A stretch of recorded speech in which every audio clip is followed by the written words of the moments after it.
Muy buenos días a todos. Sean muy bienvenidos de nuevo a esta nueva edición de la hora del Instituto Universitario de Investigación Ortega y Gasset, ya recuperando una cierta normalidad en Madrid, que ha pasado a la fase uno. Saludamos desde aquí a todos nuestros internautas que nos acompañan esta mañana para asistir a esta sesión en la que tenemos el gusto y el privilegio de contar con la participación de Miguel Ángel Temprano, que es el presidente y CEO de la gestora de fondos de inversión, de Public y Private Equity de Orfeo Capital, con cuartel general en Madrid. Supongo que tú también, querido Miguel Ángel, estás en Madrid.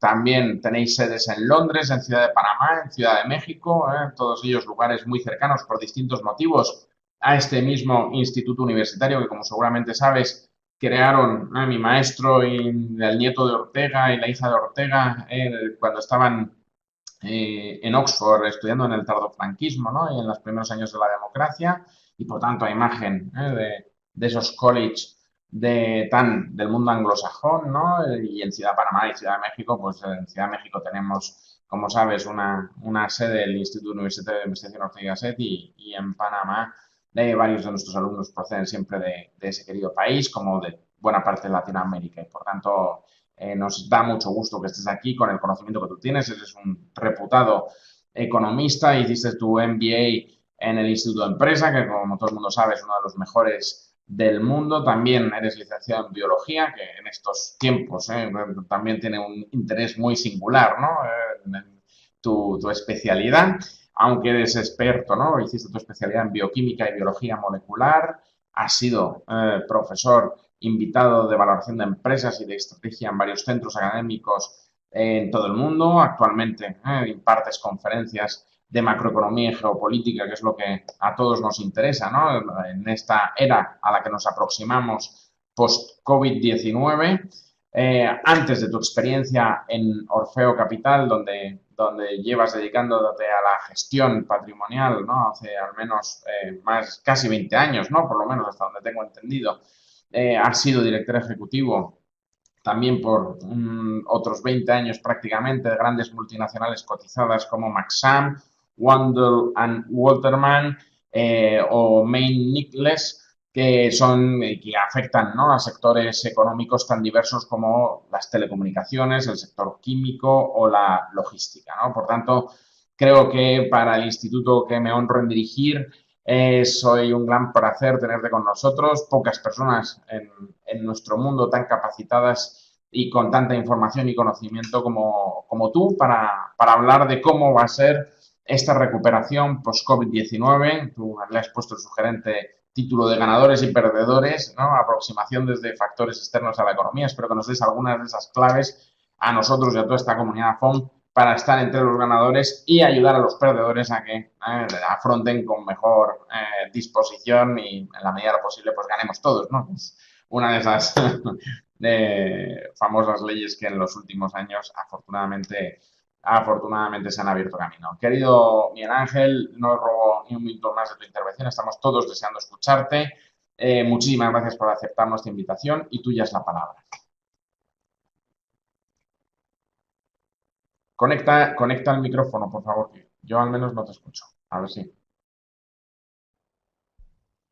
¿Me escucháis ahora, Sí, Antonio? perfectamente. Sí, sí, ahora sí, ahora sí. Perfecto. Perdón. Bueno, decía que muchas gracias, Antonio. Muchísimas gracias a todas las personas que dedican un ratito a escucharme y a escuchar también la voz de todo el equipo que hay detrás mío, que no es precisamente pequeño, que está repartido efectivamente por varias partes en el mundo. Como siempre me han contado el sistema, que es habitual también con nosotros, es que voy a intentar ser bastante rápido en la presentación y detrás abriré al turno de preguntas que ustedes consideren. Vamos a esperar y a confiar en que la técnica funcione. Yo hoy particularmente, he tenido la suerte de pasarlo en mi casa en Madrid y estoy en las oficinas centrales que tenemos en Madrid en la plaza de Gregorio Marañón, en un pequeño plató que en su día montamos para hacer un nuevo sistema de comunicación que son un videoblog y que ahora pues, nos está siendo bastante útil para este nuevo sistema de comunicación. Vamos a ver si soy capaz de que, insisto, que la técnica, pues, mal empezamos. Ahora, hace unos días The Economist tituló o sacó de la portada esta portada que ustedes están viendo en pantalla.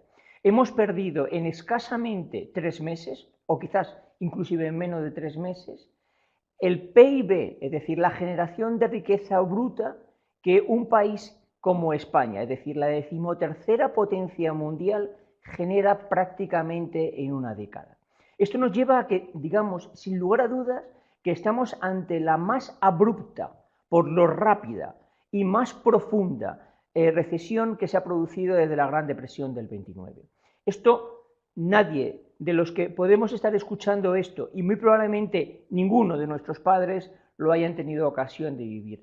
Y la pregunta es, ¿cuánto va a durar? Y lo siguiente, ¿cómo vamos a salir de ella?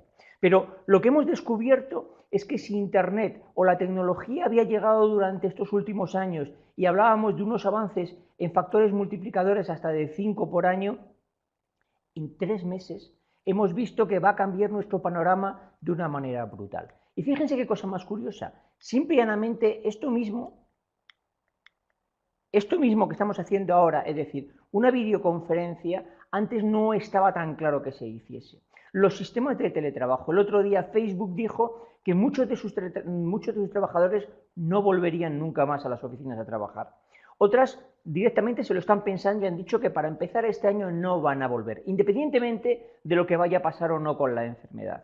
Es decir, las grandes multinacionales han cambiado su sistema de trabajo y algunas la han cambiado porque han descubierto de que no es necesario que sus trabajadores vayan a casa. El otro día el presidente de un banco luxemburgués me decía que tenían 3 edificios allí y que han tomado la decisión de que uno directamente lo van a cerrar, que les es mucho más económico mantener a los trabajadores en casa, asegurarse que tienen una buena conexión a Internet y que trabajan. Pero es que adicionalmente, fíjense qué pequeño detalle, hemos descubierto de que la gran mayoría del papel que imprimíamos no era necesaria. La industria del papel puede terminar muriendo, con lo que eso conlleva, porque ha obligado a que toda una serie de sistemas para que el mundo se mueva, porque no se podía parar, se implementen. Pero es que hemos descubierto que ¿para qué vamos a ir al médico? Yo el otro día tenía que ir al médico a una revisión y me dijeron directamente ni venga. Con lo cual yo no solamente me evité el tener que ir, sino que me evité el tener que poder contagiarme. No de COVID, de cualquier otra cosa, porque al fin y a la postre los hospitales son los sitios más peligrosos para enfermarte que hay. Están todos los virus almacenados, virus, bacterias o todas las miles de cosas, aparte de lo que no puede. ¿Qué ocurre? Que independientemente de cómo esto se transcriba, es decir, cómo esto pase de rápido, nos vamos a encontrar con que habrá sectores que también se vean afectados o no. Y como luego veremos, va a depender de una serie de factores que no son económicos, sino que son ajenos a la economía, como en la sanidad y en la geopolítica. Por ejemplo, a mí me encanta ir al cine, pero a lo mejor no voy.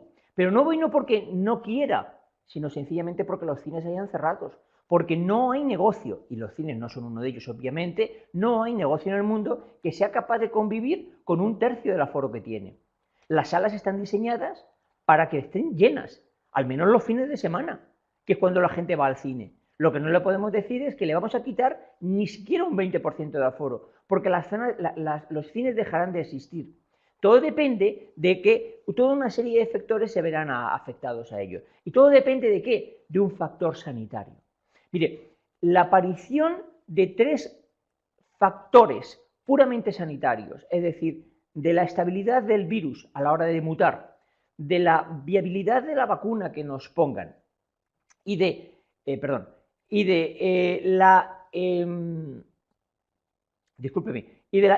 cómo genere la inmunidad que genere esta vacuna, va a depender cómo de duradera va a ser la crisis y sobre todo cuánto va a ser de profunda. Hemos hecho un pequeño cuadro, como pueden ver aquí, que les puede ser muy útil, de situaciones donde generalmente, hombre, lo ideal sería la situación esta, es decir, que el virus desapareciera mañana, que llegamos a la conclusión dentro de 2 meses de que esto ha sido una mala pesadilla y que por lo tanto, no nos olvidemos, no es necesaria la vacuna, no es necesaria los tratamientos.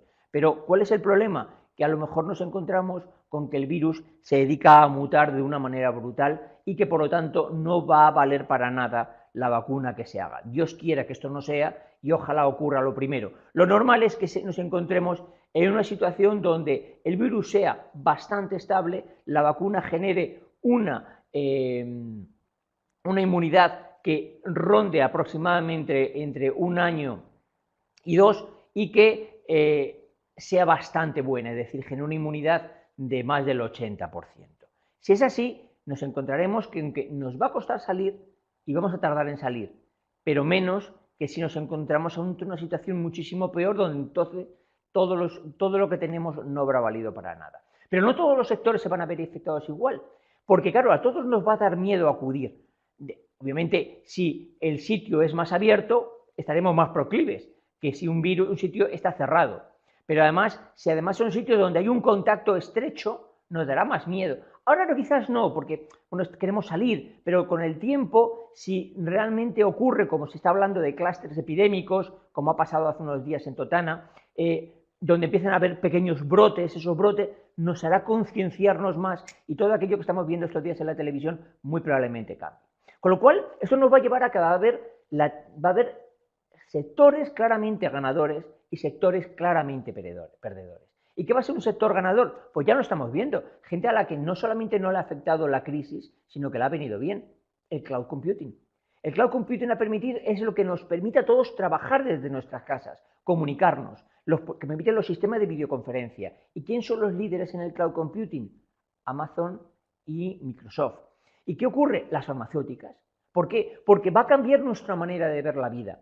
Porque vamos a estar más dispuestos a pagar más por los medicamentos, porque le vamos a exigir a nuestros gobiernos que las negociaciones con las farmacéuticas no sean tan duras, porque ellos le van a exigir a las farmacéuticas que investiguen más y más activamente. Y eso se pagará de alguna manera en que todos, de manera colectiva e individual, tendremos que contribuir muchísimo más a ello. Y otros sectores, pues claramente se van a ver muy afectados, las aerolíneas. ¿Y por qué se van a ver afectadas las aerolíneas?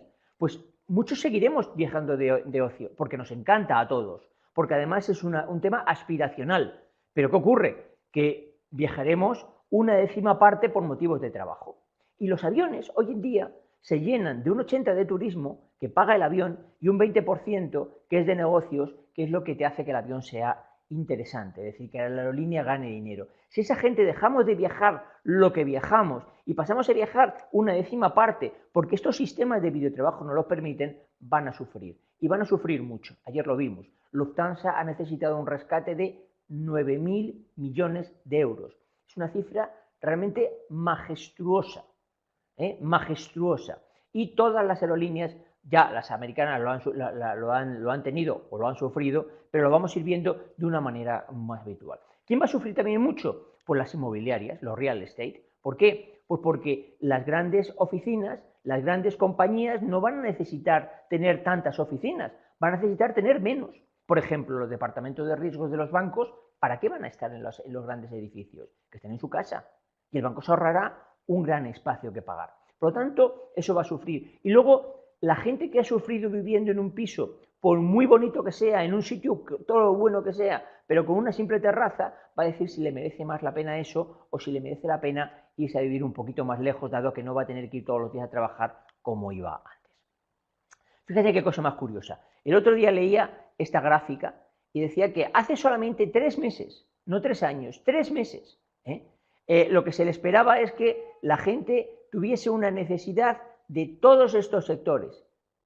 Y ahora lo que la gente quiere, antes la gente necesitaba todos estos sectores y la gente lo que quiere son estos. Es decir, necesita mejores sillas, necesita un ordenador, pero no necesita tantos trajes, no necesita tanta ropa.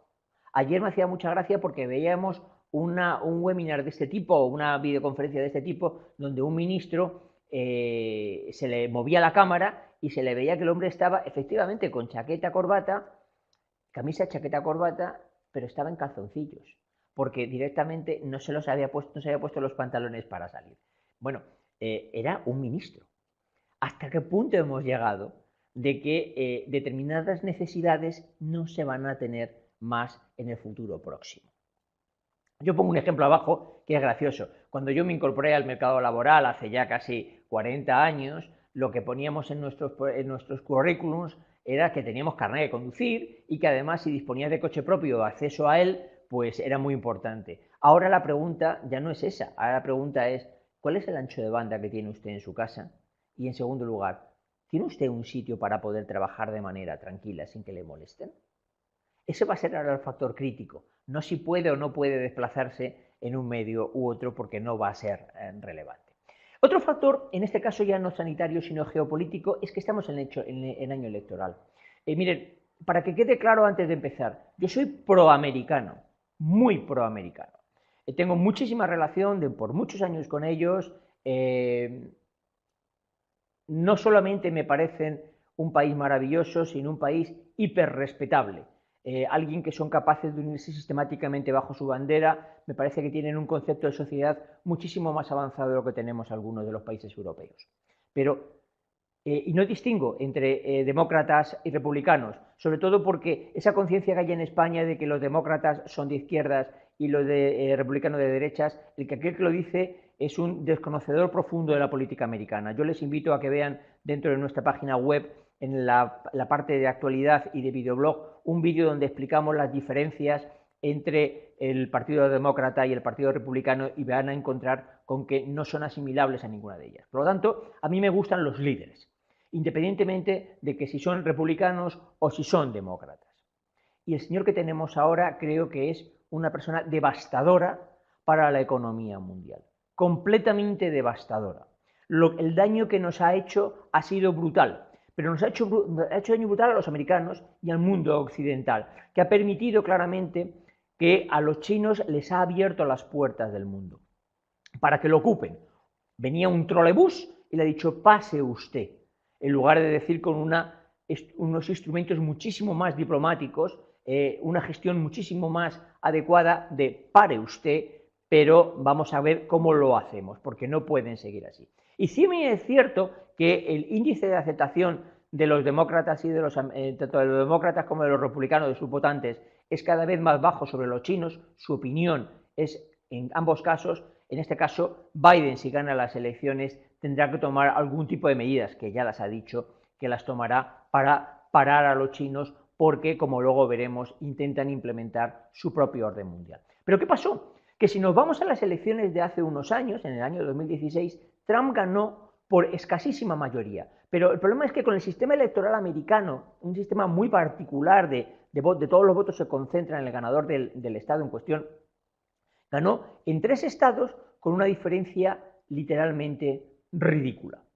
Bien, se ha demostrado que este año el detonante de este cambio no va a ser lo que él quería, que era el arma china, que yo le he llamado. Es decir, el America First, los chinos son muy malos, votenme a mí, sino que el detonante va a ser el empleo. ¿Y qué ocurre? Que en esos 3 estados de los que hace un momento hablaba, fíjense, son los estados de Pensilvania, Wisconsin y Michigan, donde curiosamente estamos en los niveles de desempleo, al menos de momento temporal, vamos a ver si se convierte en definitivo, más elevado de los Estados Unidos. Bien, pues ¿qué dicen las encuestas? Nosotros seguimos todas las encuestas que se realizan en cada uno de los condados, no solo en cada uno de los estados de los Estados Unidos, todas las semanas. Pueden encontrar también una actualización de un cuadro muy sencillo, hay una base de datos inmensa detrás, un trabajo ímprobo de nuestro equipo de análisis, de todo lo que está ocurriendo en todos los estados. Y al día de hoy, en esos 3 estados, fíjense, particularmente en Pensilvania y en Michigan, está ya fuera de lo que es el error técnico, dicho por los sociólogos y dedicados a estos. Pero es que, curiosamente, es que está también fuera en el estado de Arizona, un estado que ha estado marcado en rojo, es decir, de republicano, por siglos. Con lo cual, hoy en día la situación es que si tuviésemos que apostar, no lo que va a ocurrir mañana, sino lo que va a ocurrir en noviembre, es que Trump va a perder las elecciones.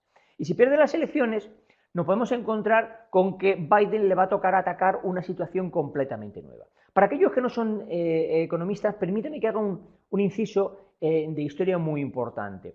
Después de la Segunda Guerra Mundial, en 1944, se firmaron los acuerdos de Bretton Woods, por los cuales se fijaba el patrón oro que se vinculaba al dólar, el cambio se vinculaba, y luego todas las monedas se vinculaban al dólar. Se daba la importancia al líder del mundo occidental, al nuevo líder del mundo occidental, que eran clarísimamente los americanos, y por lo tanto a su moneda. Con la llegada de Nixon y fundamentalmente la guerra de Vietnam, fue necesario emitir muchísima más moneda para mantener esa guerra, y Nixon rompió los acuerdos de Bretton Woods y se desligaron del patrón dólar. Pero curiosamente el dólar se mantuvo como la moneda de influencia.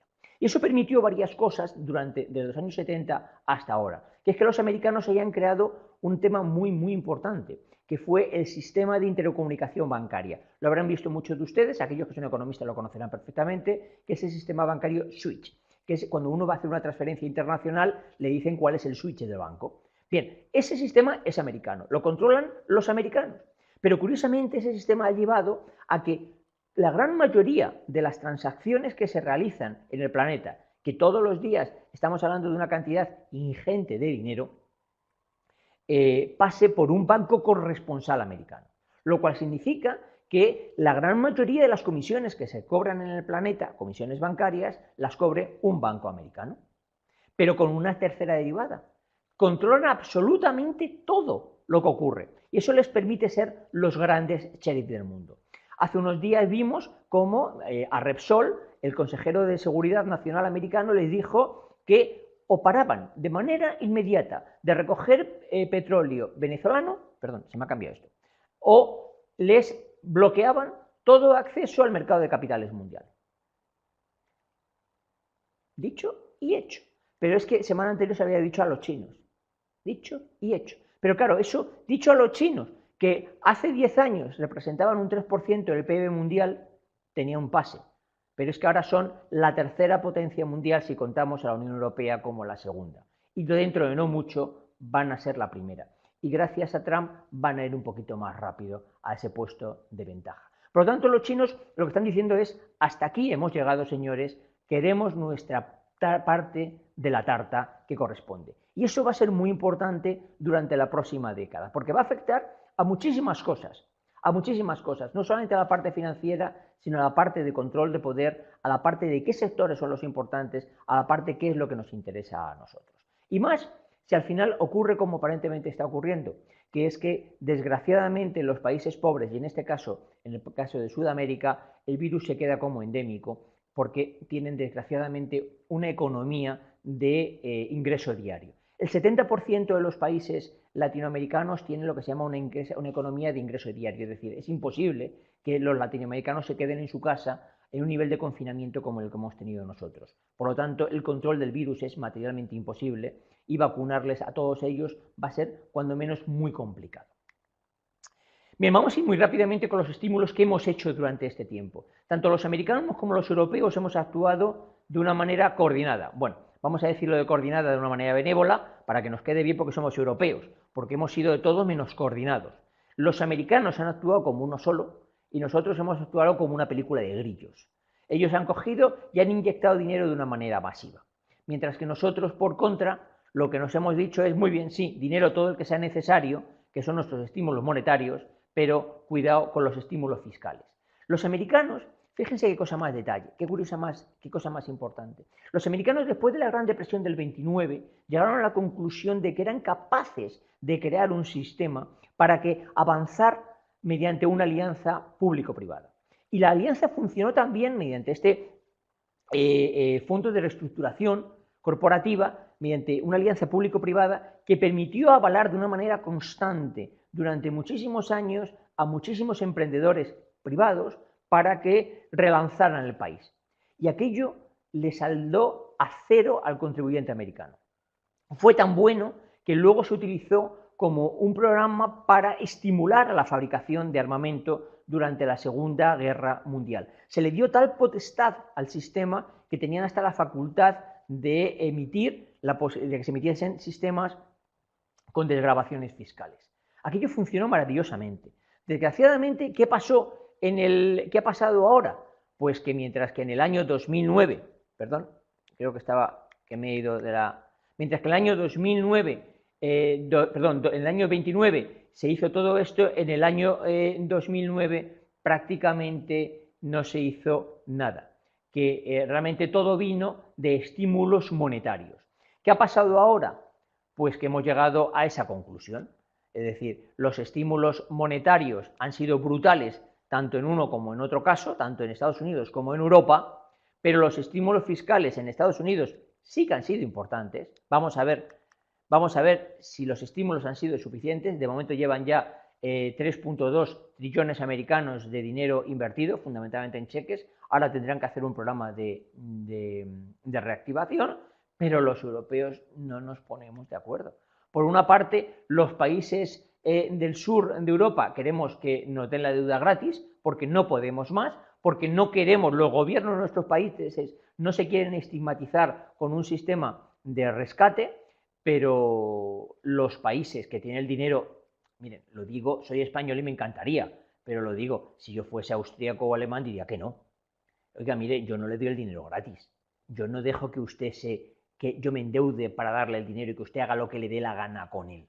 Con lo cual, esto va a llevar a que Europa crezca mucho más lento de lo que, o salga mucho más lenta de lo que está saliendo Estados Unidos o va a salir Estados Unidos del problema.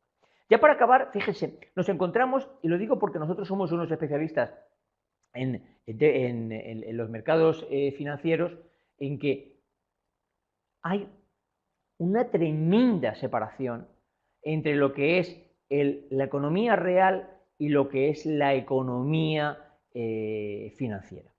Entonces, la pregunta es, ¿y por qué?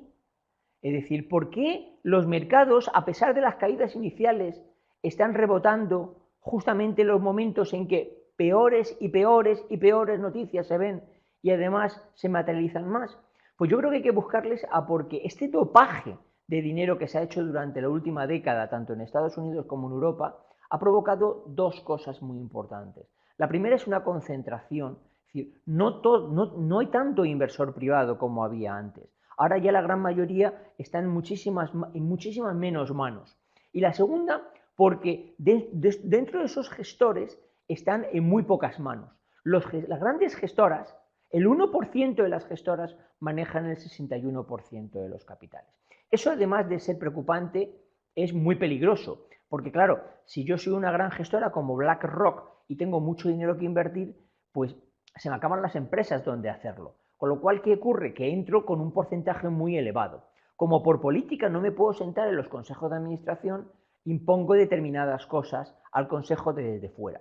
Pero si estoy en muchas diferentes, porque no pertenezco, nadie me impide que compre las acciones, lo que me impiden es que pertenezca a los consejos. Lo que estoy es controlando a las compañías desde la junta de accionistas y estoy controlando literalmente no el mercado financiero, lo que estoy controlando es lo que ocurre. Es decir, tengo, además de un manejo de una información privilegiada, tengo un manejo de la situación económica que tienen las empresas. Últimamente digo que los mejores centros de estudios no son, obviamente sí, los americanos, los ingleses, pero no nos creamos, no son ni los del BBVA, ni por supuesto los del gobierno español, son los de BlackRock, o los de Vaughan, o los de PIMCO, que tienen acceso a todas las compañías y los gestores a los que no mienten nunca son a sus accionistas, entre otras cosas porque les cuesta el puesto. Y ya para acabar muy rápidamente, fíjense qué cosa más detalle el comportamiento de los mercados. Perdón. La caída de ambos ha sido totalmente abrupta. Veníamos de una subida porcentual y sostenida de los americanos muchísimo más rápida que la de los europeos, pero la recuperación de los americanos ha sido muchísimo más rápida en una primera fase que de las europeas. ¿Y a qué se debe eso? Pues fundamentalmente a que los ganadores son los sectores donde el índice americano prima, es decir, el tecnológico, mientras que los perdedores son donde primaba, ya no prima, en el europeo, que son los financieros. Se ha dicho siempre que el Eurostock era un índice fundamentalmente financiero, mientras que el americano era un tecnológico. Y es cierto, fíjense, las famosas FANG, las 5 compañías más grandes del planeta, son hoy en día tecnológicas. Algunas de ellas hace 10 años prácticamente no existían. Hace 20 la gran mayoría no existía. Lo que ocurre es que han sido capaces de arrastrar, porque aquí ven cuáles son las rentabilidades de las compañías, del índice en su generación conjunta, sin Amazon y sin las FANG. Y lo que se encuentran es que los americanos han conseguido que lo más preponderante en ellos sean las grandes compañías tecnológicas, que encima son todas suyas. Con lo tanto, como ven, se junta, es como una amalgama. Es decir, si hay algo malo de esto, es que a los europeos nos va a ir bastante mal en la próxima década. Salimos muy, muy debilitados de la situación. Y ya para acabar, lo que les decía. Fíjense, los multiplicadores, que son esta línea amarilla de arriba, están descompensados con los beneficios por acción estimados de las acciones del S&P. Este sería el índice. Esto no ha ocurrido en esa magnitud, salvo que en las grandes crisis. La situación que hay que esperar es que los multiplicadores caigan, se aproximen, quizás no todo lo que debería ser a los beneficios por acción, pero lo que esperamos es que haya correcciones todavía significativas en el índice. Aquí se pueden descargar, en esta página se pueden descargar esta presentación, se pueden descargar otras muchas que hemos tenido. Mañana estará colgado, aparte que la Fundación lo cuelgue dentro de YouTube, de su canal, pues también lo colgaremos nosotros en el nuestro. Tienen una cantidad de videoblog donde ven que nosotros les contamos cosas sobre temas de actualidad, temas punteros, pues la pila de hidrógeno, por ejemplo, lo que ocurre en Estados Unidos. Sacamos notas técnicas constantemente sobre, pues yo que sé, en su momento era sobre las vacunas, luego sobre los test rápidos, para que todos mantenemos un canal de información al público en general bastante elevado, que además esta situación nos hace que hayamos disminuido, bueno, en este caso la vamos a disminuir en el pasado, ahora la hemos reducido a cero, la presencia física en los sitios, y estemos más orientados a sistemas de comunicación, no solo como este, sino de emisión notas técnicas de manera constante para un público que no tiene por qué ser experto en la materia. Y con esto he acabado y me abro a que me pregunten todo aquello que consideren pertinente. Pues muchísimas gracias, Miguel Ángel. Ha resultado, en fin, esclarecedor toda tu exposición y, bueno, efectivamente ha suscitado ya algunas preguntas. Víctor Dante te pregunta si consideras que esta pandemia agravará el proceso de virtualización de la economía en Occidente y transferirá más economía real a países subdesarrollados. No. Yo creo que esta economía lo que va a generar es una mayor diferencia entre los países ricos y los países pobres. Ya estábamos en un proceso donde la riqueza cada vez estaba más concentrada y la pobreza también. Y eso lo vemos en los sistemas educativos. Los sistemas educativos en los países pobres, me voy a concentrar en algo que conocemos todos, que es Latinoamérica, desgraciadamente son bastante deficientes y no mejoran a la velocidad adecuada. Los chinos, por contra, lo han acaparado, están comprando absolutamente todo y desgraciadamente creo que no se van a encontrar con los mandos intermedios adecuados para llevar a cabo esto. Cada día vamos a llevar más, los chinos van a tomar una preponderancia mundial, ya tienen un 52%, ya un 52% de su economía ya es de servicios, técnicamente se podría considerar como una economía de servicios, aunque siguen siendo la primera fábrica del mundo, y no creo que vaya a haber una transferencia a países pobres. Creo que los países del sureste asiático van a seguir siendo países satélites de los chinos de fabricación barata para ellos. Creo que esto no va a ocurrir de esa manera. José María Pajón te plantea si la toma de conciencia del estadio rudimentario de nuestros conocimientos científicos puede impulsar la investigación. Clarísimamente. Lo que ocurre es que yo no tengo nada claro que vaya a haber una inversión pública brutal en investigación, que es lo que a todo el mundo nos gustaría. Es decir, yo tengo formación científica también. Obviamente yo estuve en la universidad y aparte mi especialización era puramente científica. Yo creo que esto va a llevar a que las grandes universidades sean capaces de hacer investigación base muchísimo más potente, financiada fundamentalmente no por los gobiernos, sino por las empresas privadas, es decir, por los laboratorios, a los cuales les llegará la riqueza vía la adquisición de los productos finales. No me creo que esto vaya a haber una investigación pública mayor, ni todo ese tipo de cosas que quedan muy bonitas cuando se dicen, pero que cuando hay que pagarlas con los impuestos no nos gustan. Bien, y en relación con esto de pagar, Lázaro Oyer plantea que, bueno, que en esta situación de coronavirus, de la COVID, pues hemos teletrabajado todos desde casa y que, bueno, pues hemos utilizado, como es natural, nuestros equipos personales y la red particular que llegan a nuestros domicilios, pero que en el caso de un teletrabajo implantado a nivel empresarial, hay muchas zonas y muchos lugares donde no llega la banda ancha o donde todavía hay una implementación por hacer, ¿no? Desde un punto de vista de infraestructura tecnológica. Dice, claro, en ese contexto, ¿quién debe pagar el Internet y quién debe pagar los equipos informáticos y su mantenimiento si vamos evolucionando hacia un teletrabajo tan sólido como apuntabas tú, como posible, ¿no? Siguiente estadio en nuestro mundo empresarial. Bueno, vamos por partes. Aquí lo importante no es quién lo va a pagar, es decir, yo si tengo a un trabajador con una valía excepcional, estaré dispuesto a pagarle lo que sea, y lo más barato de todo será el ordenador o el ancho de banda. Lo que quiero pagar es lo que tiene aquí, que eso es lo más valioso que hay.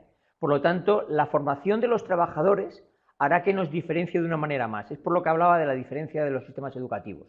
Es decir, contra más capacitado, más preparado esté, mayor valor tendré, porque además lo tendré en un ambiente, cuidado, más hostil, porque esto es mucho más hostil que en una reunión donde yo tengo a todo el mundo, le veo las caras, yo aquí no veo a nadie, yo hablo literalmente a una cámara. Es muchísimo más complicado, no veo los gestos, es una situación muchísimo más compleja a la que no es que te puedas adaptar, es que tienes que estar adaptado. Por lo tanto, yo estaré dispuesto a pagar más por aquellos trabajadores mejor preparados. La preparación recurrirá de ellos. ¿Qué ocurre? Que luego serán los estados, los gobiernos, aquellos que sean encargados para que dentro de sus países no haya zonas mejores y zonas peores, zonas ricas y zonas pobres, porque si yo no puedo encontrar un ancho de banda adecuado en determinada zona, migraré a otra ciudad, a otra zona, con lo cual generaré más pobreza en la zona que he dejado. Eso será un encargo de los gobiernos, que se tengan que asegurar que los anchos de banda que llegan son adecuados para todo. ¿El quién va a pagar o no va a pagar el ordenador? Pues dependerá de la valía que tenga el trabajador. Si el trabajador es muy bueno, la empresa le pagará lo que pida. Mientras que si el trabajador no es muy bueno, o él aporta o no. Eso es lo que he dicho antes. Oye, pues yo era un trabajador, acababa de salir de la facultad y tenía que decir que tenía coche propio. Y tú decías, bueno, pero ¿y por qué no te pagan los taxis? Y bueno, pues porque así eran las cosas. Esto es la ley de la oferta y la demanda. Sin duda. Eh, Hay una pregunta que creo que es de interés general y que nos encantará a todos que compartas con nosotros tu opinión, porque Mónica López te pregunta, ¿en qué sectores va a ser interesante invertir en los próximos meses? Entiendo. Pues lo tenemos muy claro. Lo tenemos muy claro. Yo no lo he puesto, pero en nuestra página web, en una presentación, lo tienen dicho. Una característica nuestra que contamos absolutamente todo. Al día de hoy somos la gestora que tiene mejores resultados en el año en todas las gestoras españolas. Pero bueno, por nuestro sistema de inversión de prudencia. Creo que los sectores ganadores son fundamentalmente tres, pero luego hay un cuarto muy particular. Y lo digo, aquellos sectores que tienen el cloud computing y que adicionalmente pueden tener el sistema de comercio online. Pues nosotros situamos tres compañías como líderes, tres megamonstruos, que van a tener además la capacidad de comprar otras compañías. Es decir, Amazon, Tencent, la China Tencent y Microsoft. Compañías que tienen la virtualización, los sistemas de cloud computing. Claramente las farmacéuticas. Y el mercado va a premiar más a aquellas que trabajan con las vacunas. A mí particularmente me gusta alguna que no tiene la vacuna, pero tengo que reconocer que ahora el mercado va a premiar muchísimo a ellas. Y nos gusta muchísimo Sanofi, Johnson & Johnson o Glaxo, que trabaja también con Sanofi, y Pfizer.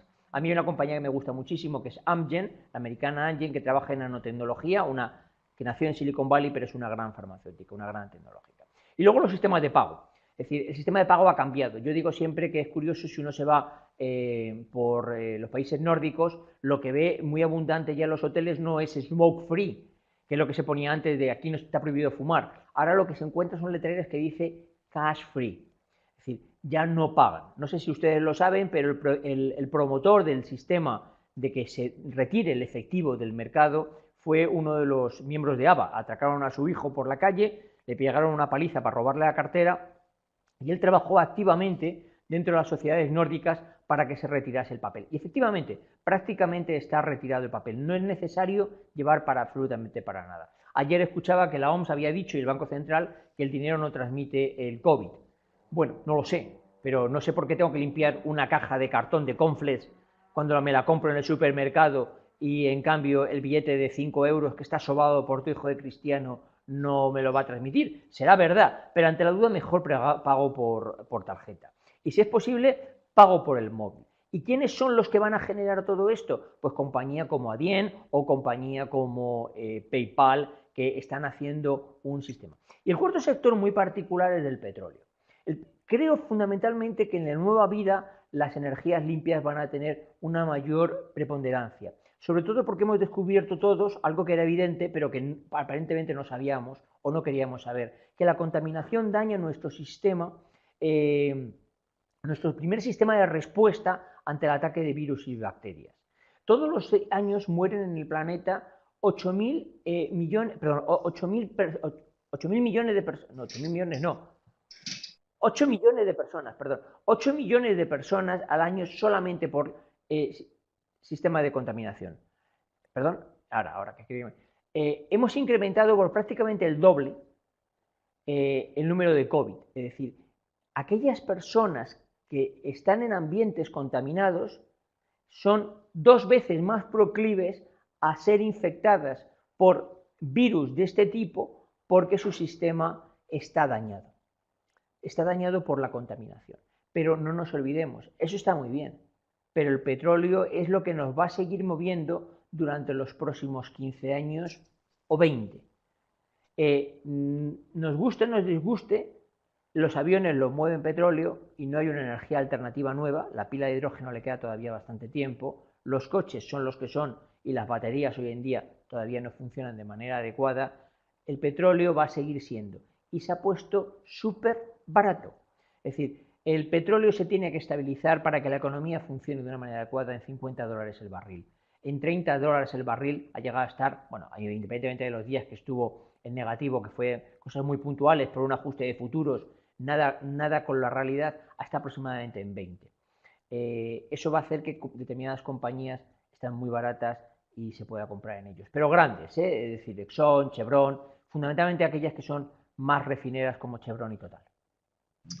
Hay dos últimas preguntas, aunque quizá llegue alguna más, porque veo que Alberto Calvo está escribiendo, pero en principio las dos últimas preguntas están relacionadas, tienen que ver con el euro. Te pregunta Carlos Fernández Jauregui, ¿cuál es el futuro de la moneda única europea, del euro, y qué tendría que hacer Europa, pregunta Luis, para no quedarse atrás con respecto a Estados Unidos y China? Vale, el futuro nadie le tenga la menor duda. Es una pregunta que me hacen últimamente de manera constante los inversores nuestros. Si veo algún riesgo a que la moneda se deshaga. Lo hubo en el año 2012, quizás lo hubo, quizás no lo hubo, pero al menos pareció que lo hubo, y Draghi consiguió abrir las aguas con solo sus palabras. A nadie le quede la duda, el euro es nuestra moneda, y gracias al euro los españoles vamos a sobrevivir. No nos olvidemos. Europa no nos ha ayudado, ha sido nuestra alma mater. Por lo tanto, el euro va a seguir existiendo tal y como está concebido. Tenemos un banco central muy potente que genera una moneda muy importante. Dicho eso, el problema es que mientras que nuestra moneda es una moneda sólida y se va a mantener, y hay una clara decisión por parte además de los dos grandes líderes, que son los franceses y los alemanes, de mantenerla, el problema es que no tenemos política fiscal conjunta. La base de cualquier economía son la política monetaria y la política fiscal. La política monetaria la tenemos unificada, la política fiscal la tenemos extremadamente dividida. Aquí cada uno hace lo que quiere. Ahora nos pasa que eso, a los países del sur más pobres, pues pedimos rescate a los países del norte, más ricos. Curiosamente, ellos son muchísimo más estrictos en las medidas. Nosotros somos muchísimo más, bueno, todo está bien, ¿no? Y aquí nos metemos en el saco a todos. Los portugueses aprendieron mucho del último rescate, ¿eh? No sé yo si no nos vendría bien a alguno de nosotros que nos pasase algo lo mismo, porque aprendieron y dejaron su economía bastante bien.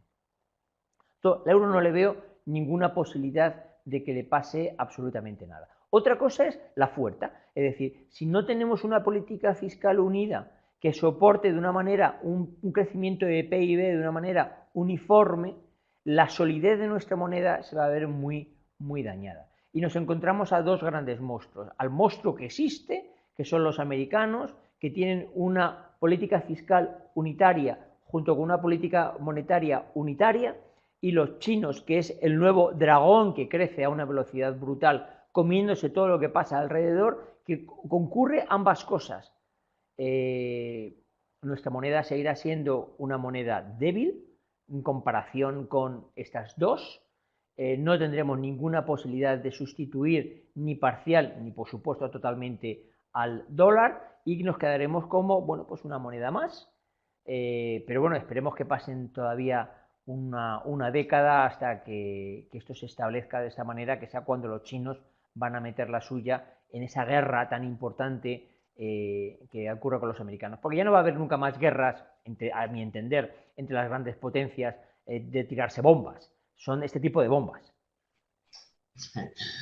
Bueno, pues efectivamente llega una última pregunta de Antonio Guillén. ¿Se aventuraría a dar una fecha en la que cree que la economía española podría haber recuperado su vitalidad? Esta nos encantaría a todos conocer exactamente la fecha, efectivamente.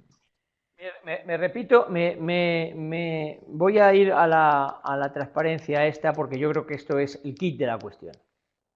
Aquí es donde, perdón, aquí es donde es la parte crítica.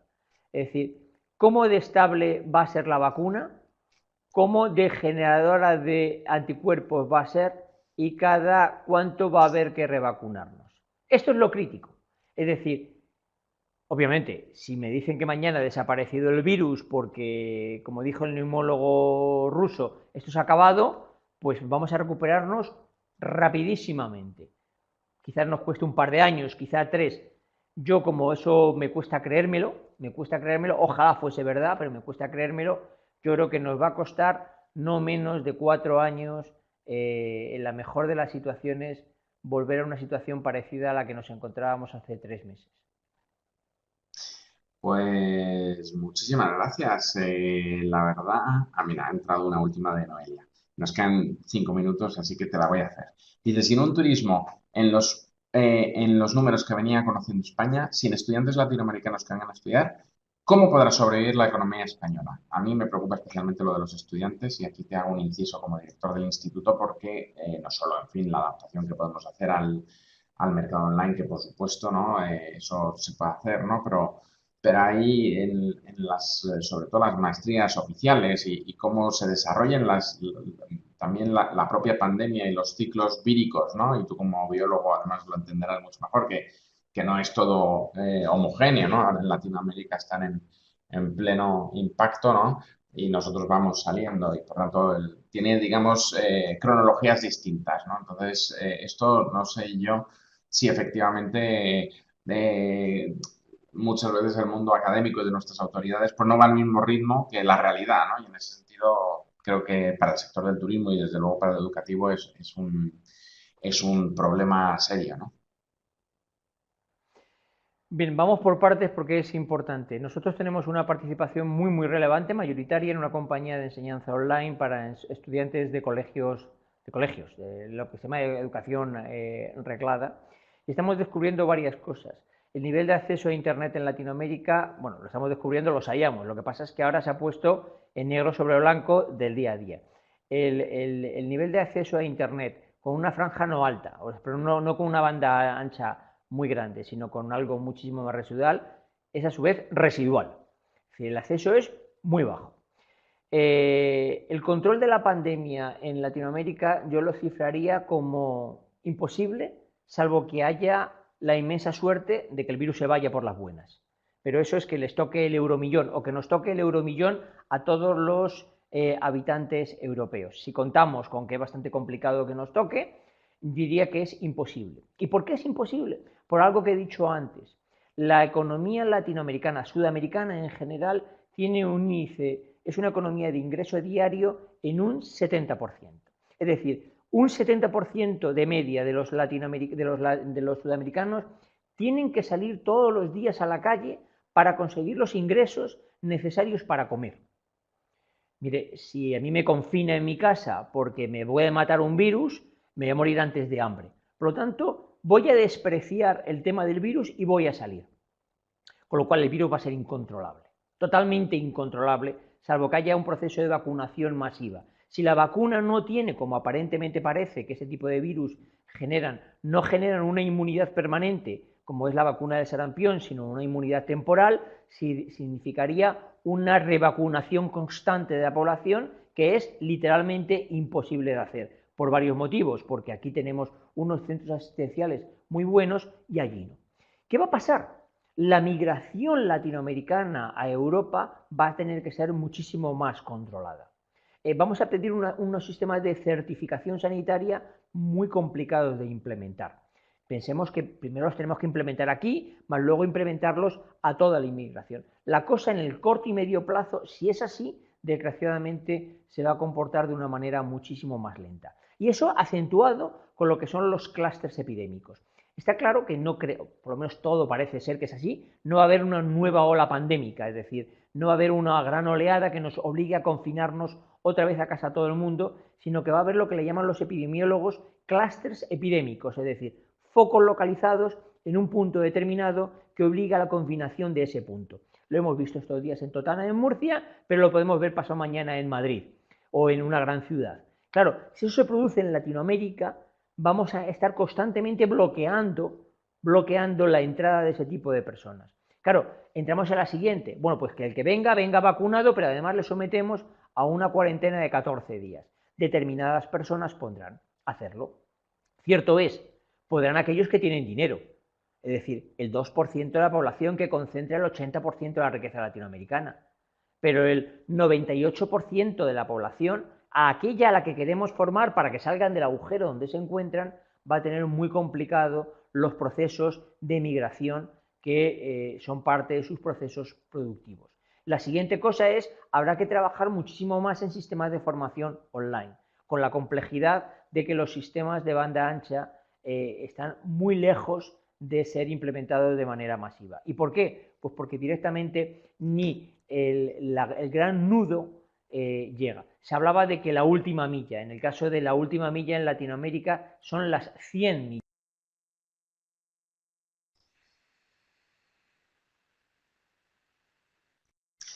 Pues muchísimas gracias, Miguel Ángel. Ha resultado realmente Bueno, estimulante escúchate esta mañana. ha Ya pillado sabes que bastante en por esta casa os tenemos muy cerca y os apreciamos mucho y que, en fin, siempre ver la perspectiva desde vuestros sectores es de la mayor relevancia para todos nosotros. Agradecerte de corazón el tiempo que nos has dedicado y la claridad con la que has expuesto todo lo que nos has dicho esta mañana.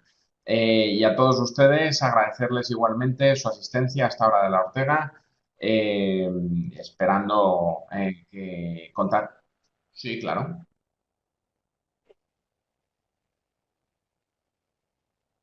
Antonio, permíteme una cosa. Todo aquel que quiera recibir información nuestra de una manera más habitual, simplemente con que nos envíe un correo a info@orceocapital.com, nosotros estaremos encantados en suscribirles a nuestro sistema habitual, independientemente de que lo No se colgamos olviden que todo en siempre nuestra web, es para que le llegue de información una de lo más manera estimulante. constante. Pues muchísimas gracias a todos por su asistencia info@orceocapital.com. y mañana Perdóname. retomamos con la hora de la Ortega. Muchas gracias, buenos días.